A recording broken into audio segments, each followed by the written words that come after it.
പ്രിയപ്പെട്ടവരെ, ഇന്ന് രാവിലെ കുറച്ച് നേരത്തെ എഴുന്നേറ്റ് കഴിഞ്ഞപ്പോൾ ഇങ്ങനെ സോഷ്യൽ മീഡിയയൊക്കെ എടുത്ത് നോക്കുമ്പോൾ നമ്മളെ കോവിച്ചേട്ടന്റെ കോപ്രായങ്ങളാണ് മുഴുവൻ. ഇയാൾ കണ്ടാൽ തോന്നും കേരളത്തിൽ ആദ്യമായിട്ട് കേന്ദ്രമന്ത്രി ഉണ്ടാവണം എന്നുള്ളത്. അപ്പൊ KV തോമസ്, ഒന്നിനും കൊള്ളാത്ത KV തോമസ് കേന്ദ്രമന്ത്രിയായിരുന്നു. കൊടിക്കുന്നിൽ സുരേഷ് കേന്ദ്രമന്ത്രിയായിരുന്നു എനിക്ക് തോന്നുന്നത്. KC വേണുഗോപാൽ കേന്ദ്രമന്ത്രിയായിരുന്നു. കേരളത്തിൽ നിന്ന് തന്നെ ഏറ്റവും പ്രധാനപ്പെട്ട പോസ്റ്റിലേക്ക് പോയിട്ടുള്ള ആളാണ് CM സ്റ്റീഫൻ. അതേപോലെ തന്നെ AK ആന്റണി, കരുണാകരൻ വ്യവസായ വകുപ്പ് മന്ത്രിയായിരുന്നു. AK ആന്റണി പ്രതിരോധ വകുപ്പ് മന്ത്രിയായിരുന്നു. VK കൃഷ്ണമേനോൻ വളരെ പ്രധാനപ്പെട്ട കീ പോസ്റ്റിൽ ഇരുന്നിട്ടുള്ള ആൾക്കാരാണ്. എല്ലാം ക്യാബിനറ്റ് റാങ്കിൽ ഇരുന്നിട്ടുള്ള ഈ ചെങ്ങായി ആകെ സഹമന്ത്രിയായത് അരമന്ത്രിയാണ്. അഹമ്മദ് അരമന്ത്രിയായിട്ടുണ്ട്, രാജഗോപാൽ അരമന്ത്രിയായിട്ടുണ്ട്, മുരളീധരൻ അരമന്ത്രിയായിട്ടുണ്ട്, രാജീവ് ചന്ദ്രശേഖര അരമന്ത്രിയായിട്ടുണ്ട്, ഒക്കെ ആയിട്ടുണ്ട്. ഇങ്ങനെ കോപ്രായങ്ങൾ എന്ന് പറഞ്ഞു കഴിഞ്ഞാൽ ഇത് ഒരു പൊട്ടൻ എന്തൊക്കെ കാട്ടിക്കൂട്ടുന്നറിയില്ല. അല്പത്തരത്തിന് അങ്ങേ തലയ്ക്കരുത് നിൽക്കുക ഇയാൾക്ക്. ഈ അല്പന് അർത്ഥം കിട്ടിയ അർദ്ധരാത്രിയും കുടപിടിക്കുന്നൊക്കെ പറയുന്ന സാധനം സുരേഷ് ഗോപിയുടെ കാര്യത്തിൽ വളരെ കൃത്യമായിട്ട് അത് ശരിയായി വന്നു എന്നുള്ളത് എനിക്ക് തോന്നുന്നുണ്ട്. എന്തൊക്കെ കാട്ടിക്കൂട്ടുന്നുള്ളത് എനിക്കറിയില്ല. എനിക്ക് ഓർമ്മ വരുന്നത് ഈ സാഹിത്യ അക്കാദമിയുടെ സെക്രട്ടറി ആയിരുന്ന M കുട്ടിക്കൃഷ്ണന്റെ ഒരു വാക്ക് എനിക്ക് ഓർമ്മയുണ്ട്. ഈ M കുട്ടിക്കൃഷ്ണനായിട്ട് ഞാൻ പരിചയപ്പെടുന്നത് ഞാൻ കോളേജിൽ ഡിഗ്രി ഫൈനൽ ഇയറിന് പഠിക്കുമ്പോൾ സെക്കൻഡ് ഇയറിന് ഞാൻ ചെയർമാനായിരുന്നു. ഫൈനൽ ഇയറിന് ഞാൻ പരാജയപ്പെട്ടു പോയി. ചെയർമാൻ സ്ഥാനത്തേക്ക് മത്സരിച്ച് പരാജയപ്പെട്ടു പോയി. കാരണം ഞാനൊന്ന് ക്യാമ്പസിൽ പോയിട്ടില്ല. ആൾക്കാർക്കൊക്കെ എനിക്ക് അഹങ്കാരമാണെന്ന്. എന്റെ വീട്ടിലെ അവസ്ഥ വളരെ പ്രയാസത്തിലായിരുന്നു. ഒരു ഓലപ്പരയെന്നാണ് പോയിക്കൊണ്ടിരുന്നത്. M കുട്ടിക്കൃഷ്ണൻ അയച്ചത് കത്തൊക്കെ ഉണ്ടായിരുന്നു. അതൊക്കെ എന്റെ കയ്യിൽ നഷ്ടപ്പെട്ടു പോയിട്ടുണ്ട്. കാരണം എന്ന് വെച്ചാൽ ഈ ചെതല് പിടിക്കുക, ഇങ്ങനെ നഷ്ടപ്പെടുക, എന്റെയും അനിയത്തിമാരുടെയും ഓട്ടോഗ്രാഫുകൾ വരെ നഷ്ടപ്പെട്ടു പോയിട്ടുണ്ട് എല്ലാം. കാരണം വെച്ചാൽ ഞാൻ പറഞ്ഞല്ലോ, ഒരു കുഞ്ഞ് വീടിനകത്ത് അങ്ങനെ താമസിക്കുന്ന ഒരു സാഹചര്യമാണ്. ഒരു ഓലപ്പരയായിരുന്നു, പരിമിതികളുണ്ടായിരുന്നു, ഒക്കെ ഉണ്ടായിരുന്നു. അപ്പൊ അങ്ങനെ അതെല്ലാം നഷ്ടപ്പെട്ടു പോയിട്ടുണ്ട്. അപ്പൊ ഞാൻ ഈ M കുട്ടിക്കൃഷ്ണനായിട്ട് പരിചയപ്പെടുന്നത് എന്താണെന്ന് വെച്ചാൽ സാഹിത്യ അക്കാദമിയുടെ സെക്രട്ടറിയാണ് പുള്ളി. അന്ന് ഡോക്ടർ SP വേണുഗോപാൽ നായർ, നമ്മളെ പഴയ സാഹിത്യ അക്കാദമി അംഗമാണ് അദ്ദേഹം. ഞങ്ങളെ കോളേജിന്റെ പ്രിൻസിപ്പളായിട്ട്, മഞ്ചേരി NS കോളേജിന്റെ പ്രിൻസിപ്പളായിട്ട് ഒരു 1.5 മാസം ഉണ്ടായിരുന്നുള്ളൂ. പിന്നീട് ഒറ്റപ്പാലം NS കോളേജിന്റെ പ്രിൻസിപ്പളായിട്ട് പോയി. ഞാനപ്പോൾ ഒറ്റപ്പാലത്ത് പുള്ളിയെ പോയിട്ട് ഒരു ദിവസം അവിടെ താമസിക്കുകയൊക്കെ ചെയ്തിട്ടുണ്ട് പുള്ളിയുടെ പ്രിൻസിപ്പൽ ക്വാർട്ടേഴ്സിൽ. അത് മാത്രമല്ല വളരെ ആരോഗ്യകരമായ ബന്ധമായിരുന്നു SP വേണുഗോപാൽ സാറുമായിട്ട്. പുള്ളിയാണ് വേണുഗോപാൽ മാഷാണ് എനിക്ക് കവി മധുസൂദനൻ നായരെ പരിചയപ്പെടുത്തി തരുന്നത്, സാറാ ജോസഫിനെ പരിചയപ്പെടുത്തി തരുന്നത്. അതേപോലെ തന്നെ ഒരുപാട് പേരെ എനിക്ക് പരിചയപ്പെടുത്തി തന്നിട്ടുള്ളത് ഈ M കുട്ടിക്കൃഷ്ണൻ സാറിനെ എനിക്ക് പരിചയപ്പെടുത്തി തരുന്നത് പുള്ളിയാണ്. അങ്ങനെയാണ് ഞാൻ സാഹിത്യ അക്കാദമിയിൽ പോകുന്നത്. അതിൻ്റെ ഇടയിൽ എനിക്കിങ്ങനത്തെ ബന്ധങ്ങൾ കിട്ടിയിട്ടുള്ളതൊക്കെ ഒരുപാട് ഗുരുത്വമുണ്ട് കേട്ടോ. കാരണം ഡോക്ടർ ആസാദ് മലയാറ്റിൽ, ആസാദ് മാഷും ഞങ്ങൾ അന്ന് മലയാളം ഡിപ്പാർട്ട്മെന്റിലെ അധ്യാപകനാണ്. അദ്ദേഹം പിന്നീട് NS കോളേജിന്റെ പ്രിൻസിപ്പളായിട്ടാണ് റിട്ടയർ ചെയ്തത്. ഡോക്ടർ N രാജൻ പൂക്കാസയുടെ ജില്ലാ ഭാരവാഹിയായിരുന്നു. പുള്ളിയും മലയാളം ഡിപ്പാർട്ട്മെന്റിന്റെ ഹെഡായിരുന്നു അന്ന്. ഇവരൊക്കെ മുഖേന എനിക്ക് ഒരുപാട് കണക്ഷൻസ് കിട്ടിയിട്ടുണ്ട്. അതേപോലെ തന്നെ സഹദേവൻ സാറ്, പുള്ളി ഭാരതീയ വിദ്യാഭവനിൽ എന്നെ ജേർണലിസത്തിന്റെ അധ്യാപകനായിരുന്നു. പുള്ളിയാണ് എനിക്ക് KP രാമനുണ്ണിയെയും UK കുമാരനെയൊക്കെ പരിചയപ്പെടുത്തി തരുന്നത്. അതൊക്കെ വേറെ കഥ, പിന്നീട് പറയാം. ഒരുപാട് ഈ അധ്യാപകർ മുഖേന കിട്ടിയിട്ടുള്ള ഒരുപാട് ബന്ധങ്ങളുണ്ടായിരുന്നു. ഞാൻ അത് KP രാമനുണ്ണിയെയും UK കുമാരനെയും ഇവിടെ മഞ്ചേരി NS കോളേജിൽ യൂണിവേഴ്സിറ്റിയുടെ M സ്വരാജ് യൂണിവേഴ്സിറ്റി യൂണിയന്റെ ചെയർമാനായിരിക്കുമ്പോൾ ഞാൻ അവിടെ ഒരു പരിപാടിക്ക് അവരെ പങ്കെടുപ്പിച്ചിട്ടുണ്ട്. അവരെ കൊണ്ട് ഞാനവിടെ പോയത് ഒക്കെ ഉണ്ട്. ഈ M കുട്ടിക്കൃഷ്ണൻ അടുത്ത് പോയി പിറ്റേന്ന് കോളേജ് ഡേ ആണ്, അല്ല ആർട്സ് ഡേ. അതിന്റെ ഉദ്ഘാടനത്തിന് വേണ്ടി എഴുത്തുകാരൻ വൈശാഖിനെയും അതേപോലെ തന്നെ സാറ ടീച്ചറെയും കൊണ്ടുപോകാൻ വേണ്ടിയിട്ടാണ് പോണത്. അപ്പൊ തലേന്ന് ചെന്നിട്ട് സാഹിത്യ അക്കാദമിയിൽ താമസിക്കുന്നു. ഞാനും എന്റെ സൂപ്പർ സീനിയർ ആയിട്ടുള്ള സുനിൽ ഇപ്പോ പോലീസിലാണ്. MCOM-ന് ആണ് അന്ന് സുനിൽ പഠിച്ചിരുന്നത്. എന്നേക്കാൾ 2 വർഷം സീനിയറാണ്.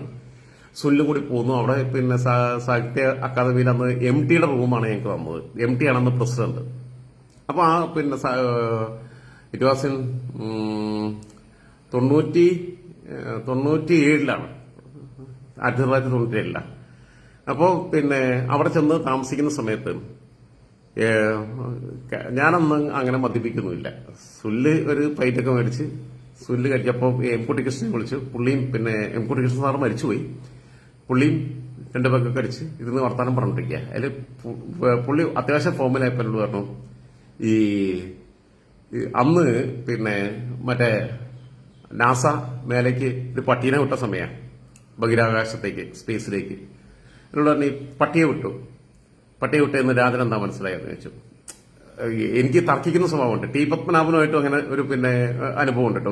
ഒരു ദിവസം യാത്ര ചെയ്തിട്ട് കഥാകൃത്ത് ടി പത്മനാഭന്റെ കൂടെ മഞ്ചേരി തൊട്ട് നിലമ്പൂർ വരെ പി സുരേന്ദ്രനും ഉണ്ടായിരുന്നു. ഞങ്ങള് ഭയങ്കരമായിട്ട് തർക്കിച്ചു പോയി. അന്ന് അദ്ദേഹം അവസാനം ഉടക്കി എന്നോട്. അപ്പം എനിക്കാണെങ്കിൽ ഈ ചെറിയ പ്രായത്തിൽ അങ്ങനത്തെ സ്വഭാവം ഉണ്ടായിരുന്നു. ഈ ഇവര് എന്നാ നമുക്കൊന്ന് കാണാലോ എന്നുള്ള മട്ടിൽ നമ്മളും തിരിച്ചൊരു കൂരിട്ട് കൊടുക്കും, എന്തെങ്കിലുമൊക്കെ ഒരു ചൂണ്ടിട്ട് കൊടുക്കും. അപ്പൊ ഇവരതിനകത്ത് കൊത്തും, ഇവര് അതിനകത്ത് വീഴും. അതിന് അത് പോട്ടെ, ടി പത്മനാഭന്റെ കാര്യം പറട്ടെ, ഒക്കെ വിട്ടുപോകാം. എം കുട്ടിക്കൃഷ്ണൻ അന്ന് സംസാരിച്ചുകൊണ്ടിരിക്കുമ്പം അദ്ദേഹം പറഞ്ഞു, രാജ ഈ നാസ ഇങ്ങോട്ട് സ്പേസിലേക്ക് പട്ടിക വിട്ടു. രാജനെന്താ മനസ്സിലായത്? ഞാൻ പറഞ്ഞു, ടെക്നോളജി വളർന്നു, ശാസ്ത്ര സാങ്കേതിക വിദ്യ അത്ര കണ്ട് വികസിച്ചിട്ടുണ്ട്, ഇന്ത്യ ലോകത്തിന്റെ മുമ്പിൽ ഒരു അത്ഭുതമായി മാറുന്നുണ്ടെന്നൊക്കെ പറഞ്ഞു. അതൊന്നുമില്ലടാ, പൊക്കാനൊരാളുണ്ടെങ്കിൽ ഏത് പട്ടിക്കും അത്രയും പൊങ്ങാന്ന് പറഞ്ഞു. അദ്ദേഹം പറഞ്ഞ വാക്കാണ്, എം കുട്ടിക്കൃഷ്ണൻ പറഞ്ഞ വാക്കാ. പൊക്കാനൊരാളുണ്ടെങ്കിൽ ഏത് പട്ടിക്കും അത്രയ്ക്കും പൊങ്ങാം, അതായത് പട്ടിക്ക് വേണമെങ്കിൽ സ്പേസിലേക്ക് പോകാം. ഇതാണ് ഇപ്പൊ സുരേഷ് ഗോപിയുടെ അവസ്ഥ. ഈ ഒരു മാതിരി കോമാളിയായിട്ട് വേഷം കെട്ടിങ്ങനെ നടക്കുക. ഞാൻ പറഞ്ഞല്ലോ, ഈ കേരളത്തിലെ ആദ്യത്തെ കേന്ദ്രമന്ത്രി ഒന്നല്ല പുള്ളിയെ. ഒ രാജഗോപാൽ, ബിജെപിയുടെ തന്നെ ഒ രാജഗോപാൽ കേന്ദ്രമന്ത്രിയായിരുന്നു, അൽഫോൺസ് കണ്ണന്താനം കേന്ദ്രമന്ത്രിയായിരുന്നു, വി മുരളീധരൻ കഴിഞ്ഞ ടൈമിൽ കേന്ദ്രമന്ത്രിയായിരുന്നു. 2017 തൊട്ട് 2019 വരെയാണ് അൽഫോൺസ് കണ്ണന്താനം ഉണ്ടായിരുന്നത്. 2004 10-14 വർഷം മുമ്പ് വാജ്പേയിയുടെ സർക്കാരിന്റെ സമയത്താണ് ഒ രാജഗോപാൽ കേന്ദ്രമന്ത്രിയായിരുന്നത്. കോൺഗ്രസിൽ എത്രയോ പേര് കേന്ദ്രമന്ത്രിമാരായിട്ടുണ്ട്. കൊടിക്കുന്നിൽ സുരേഷ് വരെ കേന്ദ്രമന്ത്രിയായിരുന്നു. കൊടിക്കുന്നിൽ സുരേഷിന് കേന്ദ്രമന്ത്രി ആവുന്നുണ്ടെങ്കിൽ ഏത് പട്ടിക്കും കേന്ദ്രമന്ത്രിയാവാം, അത്രയേ ഉള്ളൂ. ഒന്നിനും കൊള്ളാത്ത സാധനമാണ്. Kodikunnil Suresh, K C Venugopal, K V Thomas ഒക്കെ കേന്ദ്രമന്ത്രിമാരായിരുന്നു. പി ജെ കുര്യൻ രാജ്യസഭയുടെ ഉപാധ്യക്ഷനായിരുന്നു. ആന്റണിയും CM സ്റ്റീഫനും കെ കരുണാകരനും ഒക്കെ ക്യാബിനറ്റ് റാങ്കിൽ ഉണ്ടായിരുന്ന ഇയാൾ ഈ അല്പത്തരം കാണിക്കുന്നത് എന്തോ ഒരു കഷ്ടമാണെന്നുള്ളതാണ്. തൃശ്ശൂർക്കാർക്ക് നാണെന്ന് തോന്നുന്നേ, ഒരു തരം നാണക്കേടുണ്ടാവൂലേ? ഈ ഇത്രയും വലിയ അല്പനയാണോ കൊണ്ടുവന്നാക്കിയെന്നുള്ളത്? എന്തൊക്കെ കാട്ടിക്കൂട്ടിലാണ് കാണിക്കുന്നത്. ഗൂഗിളിടുന്നു, സല്യൂട്ട് അടുപ്പിക്കുന്നു, എന്നിട്ട് അതിന്റെ വീഡിയോ എടുക്കുന്നു, എന്നിട്ട് അതിനെ പ്രചരിപ്പിക്കുന്നു. അല്പൻ എന്ന് പറഞ്ഞു കഴിഞ്ഞാൽ ഇമാതിരി അല്പന ഞാൻ അടുത്ത കാലത്തൊന്നും കേരള രാഷ്ട്രീയത്തിൽ കണ്ടിട്ടില്ല. സുരേഷ് ഗോപി തിരുത്തണം എന്നുള്ള അഭിപ്രായം എനിക്ക്. ആള് പാവാണ്, ആള് ഒരുപാട് നല്ല കാര്യങ്ങളൊക്കെ ചെയ്യുന്ന ആളാണ്, ഒരുപാട് പേരെ സഹായിക്കുന്നതാണ്, ചാരിറ്റി ഒക്കെ ഉണ്ട്. പക്ഷെ അടുത്ത ജന്മത്തിൽ ബ്രാഹ്മണനാവണം എന്നുള്ളതാണ്. അടുത്ത ജന്മത്തിൽ ദളിതനാവണമെന്ന് ആഗ്രഹിച്ചിരുന്നെങ്കിൽ ഞാൻ ബഹുമാനിക്കുകയായിരുന്നു. അടുത്ത ജന്മത്തിൽ അങ്ങനെയല്ലാതെ ബ്രാഹ്മണനാവണമെന്ന് ആഗ്രഹിച്ചിരിക്കുന്ന ഒരാളാ. അല്പത്തരത്തിൽ നിന്ന് കൈയും കാലും വെച്ചൊരു സാധനം താനി വൃത്തികെട്ട ഒരു നോളയായിട്ട് സുരേഷ് ഗോപി മാറിക്കൊണ്ടിരിക്കുക. സുരേഷ് ഗോപി തിരുത്തണം. കിട്ടിയ അംഗീകാരത്തെ ഏറ്റവും കൂടുതൽ എളിമയോട് കൂടിയിട്ട് സ്വീകരിക്കുകയും അല്പത്തരങ്ങൾ കാണിക്കാതിരിക്കുകയാണ് സുരേഷ് ഗോപി ചെയ്യേണ്ടത്. ജനങ്ങൾ 10-75,000 വോട്ടിന്റെ ഭൂരിപക്ഷത്തിലാണ് വിജയിപ്പിച്ചത് തൃശ്ശൂരിൽ നിന്ന്.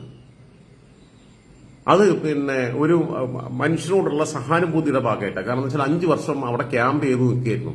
2019 മത്സരിച്ച് തോറ്റു, 2021 നിയമസഭയിലേക്ക് മത്സരിച്ച് തോറ്റു. ആ മനുഷ്യനോടുണ്ടായിരുന്ന സഹാനുഭൂതി ഉണ്ടായിരുന്നു. അല്ലെങ്കിൽ അവിടുത്തെ ഏറ്റവും ആപ്റ്റായിട്ടുള്ള കാൻഡിഡേറ്റ് എന്ന് പറയുന്നത് VS സുനിൽകുമാറായിരുന്നു. TN പ്രതാപന് ഒന്നിനും കൊള്ളാത്തൊരു സാധനം. കെ മുരളീധരനാണെങ്കിൽ നാട്ടിലെ എല്ലാ സീറ്റിലും പോയിട്ട് മത്സരിക്കണം. 140 സീറ്റിലും മത്സരിക്കാൻ പറഞ്ഞാൽ അവിടെ എല്ലാം റെഡിയാണ്. അങ്ങനത്തെ ഒരു അല്പൻ. അപ്പൊ അതിന്റെ ഇടയിൽ കൂടി ആൾക്കാർ ഒന്ന് കണ്ടെത്തിയതാണ് സുരേഷ് ഗോപി. ആ സുരേഷ് ഗോപി അതിനെ റെസ്പെക്ട് ചെയ്തിട്ട് ഈ അല്പത്തരങ്ങളെല്ലാം ഒഴിവാക്കി നിൽക്കണം എന്നുള്ള അഭിപ്രായം എനിക്കുണ്ട്. എനിക്ക് കാണുമ്പോൾ നമുക്കൊരു വിഷമം തോന്നാം. ഇയാൾ ഇങ്ങനെ ഈ എന്താ പറയാ, ഒരു മൊണ്ണ ഭൂലോക പുളിച്ചയായിട്ട് ഇങ്ങനെ ഇരിക്കുക. എന്തായിരുന്നാലും BJPയുടെ സുഹൃത്തുക്കൾ അവിടെ ഹരിയും ബാക്കിയുള്ളവരൊക്കെ ഉണ്ടല്ലോ, അവരൊന്ന് പറഞ്ഞു കൊടുക്കുക. നിങ്ങളാണല്ലോ കൊണ്ടുനടക്കണേ, നിങ്ങളൊന്ന് പറഞ്ഞു കൊടുക്കുക സുരേഷ് ഗോപിക്ക്, ഇങ്ങനെ നല്ല ചെയ്യേണ്ട സുരേഷ് ഏട്ടാ, ഇത് അല്പത്തരാണ്, വൃത്തികേടാണ്, നിങ്ങൾ കുറച്ചും കൂടി ഒന്ന് മെച്ചറായിട്ടൊന്ന്, മെച്ചറാവൂല പക്ഷെ മെച്ചറായിട്ട് അഭിനയിക്കെങ്കിലും ചെയ്യാൻ പറയും.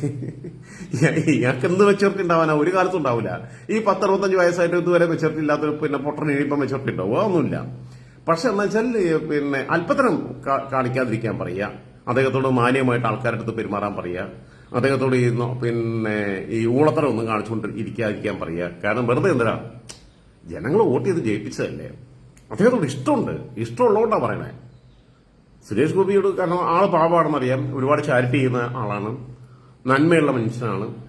പക്ഷെ ഈ വലിപ്പം മാത്രമേ ഉള്ളൂ. ഈ ഉണ്ണി മനസ്സാ, കുഞ്ഞു മനസ്സാ സാധനം. പൊട്ടത്തറെ മാത്രമേ കാണിക്കുകയുള്ളൂ.